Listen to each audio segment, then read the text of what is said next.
നമസ്കാരം. പ്രധാന വാർത്തകൾ.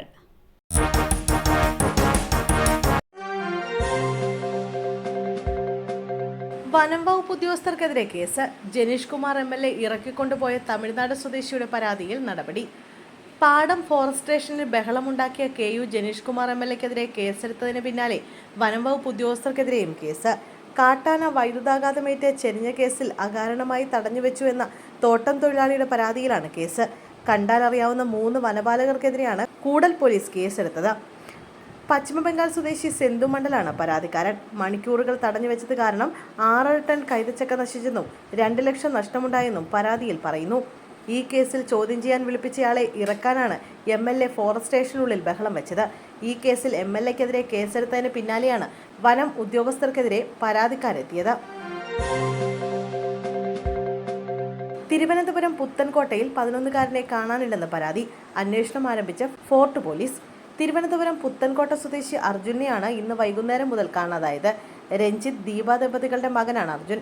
തിരുവനന്തപുരം ഫോർട്ട് പോലീസ് കേസെടുത്തു. അന്വേഷണം ആരംഭിച്ചിട്ടുണ്ട്. നഗരത്തിന്റെ വിവിധയിടങ്ങളിൽ പോലീസ് തെരച്ചിൽ നടത്തുകയാണ്. അമ്പലത്തിൽ പോകാൻ എന്നും പറഞ്ഞാണ് കുട്ടി വീട്ടിൽ നിന്നും ഇറങ്ങിയത്. അധ്യാപികയിൽ നിന്ന് കൈക്കൂലി വാങ്ങി പ്രധാന അധ്യാപകൻ വിജിലൻസ് പിടിയിൽ. കോഴിക്കോട് വടകര പാക്കയിൽ JB സ്കൂൾ പ്രധാനാധ്യാപകൻ EM രവീന്ദ്രനെയാണ് കോഴിക്കോട് വിജിലൻസ് സംഘം പിടികൂടിയത്.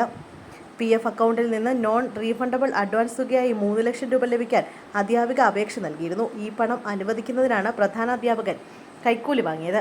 10,000 രൂപ പണമായും 90,000 ചെക്കുമാണ് വാങ്ങിയത്. തുക ആവശ്യപ്പെട്ടപ്പോൾ അധ്യാപിക വിജിലൻസിൽ അറിയിക്കുകയായിരുന്നു. കോഴിക്കോട് വിജിലൻസ് യൂണിറ്റിലെ DYSP ബിജുവിന്റെ നേതൃത്വത്തിലുള്ള സംഘമാണ് പ്രതിയെ കസ്റ്റഡിയിലെടുത്തത്. കൊല്ലം ശക്തികുളങ്ങരയിൽ 2 യുവാക്കൾക്ക് വെട്ടേറ്റു. 5 പേരെ കസ്റ്റഡിയിലെടുത്ത് പോലീസ്. കുരിപ്പുഴ സ്വദേശികളായ അനൂപ്, രാജേഷ് എന്നിവർക്കാണ് വെട്ടേറ്റത്. സംഭവത്തിൽ 5 പേരെ പോലീസ് കസ്റ്റഡിയിലെടുത്തു. വ്യക്തിപരമായ പ്രശ്നങ്ങളാണ് ആക്രമണത്തിന് കാരണമെന്ന് പോലീസ് പറഞ്ഞു. പരിക്കേറ്റ യുവാക്കൾ ആശുപത്രിയിൽ ചികിത്സയിലാണ്. സംഭവത്തിൽ പോലീസ് അന്വേഷണം ആരംഭിച്ചു. വേടനെതിരെ വിദ്വേഷ പ്രസംഗം. NR മധുവിനെതിരെ പോലീസ് കേസെടുത്തു. DYFI കൊല്ലം ജില്ലാ സെക്രട്ടറി നൽകിയ പരാതിയിലാണ് കിഴക്കേക്കരട പോലീസ് കേസെടുത്തത്. കലാപത്തിന് ആഹ്വാനം ചെയ്തതിന് ഭാരതീയ ന്യായ സംഹിത 192 വകുപ്പ് പ്രകാരമാണ് കേസ്. വേടന്റെ പാട്ടുകൾ ജാതി ഭീകരവാദം പ്രചരിപ്പിക്കുന്നുവെന്നായിരുന്നു കേസരി വാരിക മുഖ്യപത്രാധിപർ ഡോക്ടർ NR മധു പറഞ്ഞത്. വേടന്റെ പിന്നിൽ രാജ്യത്തിന്റെ വിഘടനവാദികളാണെന്നും മധു പറഞ്ഞിരുന്നു.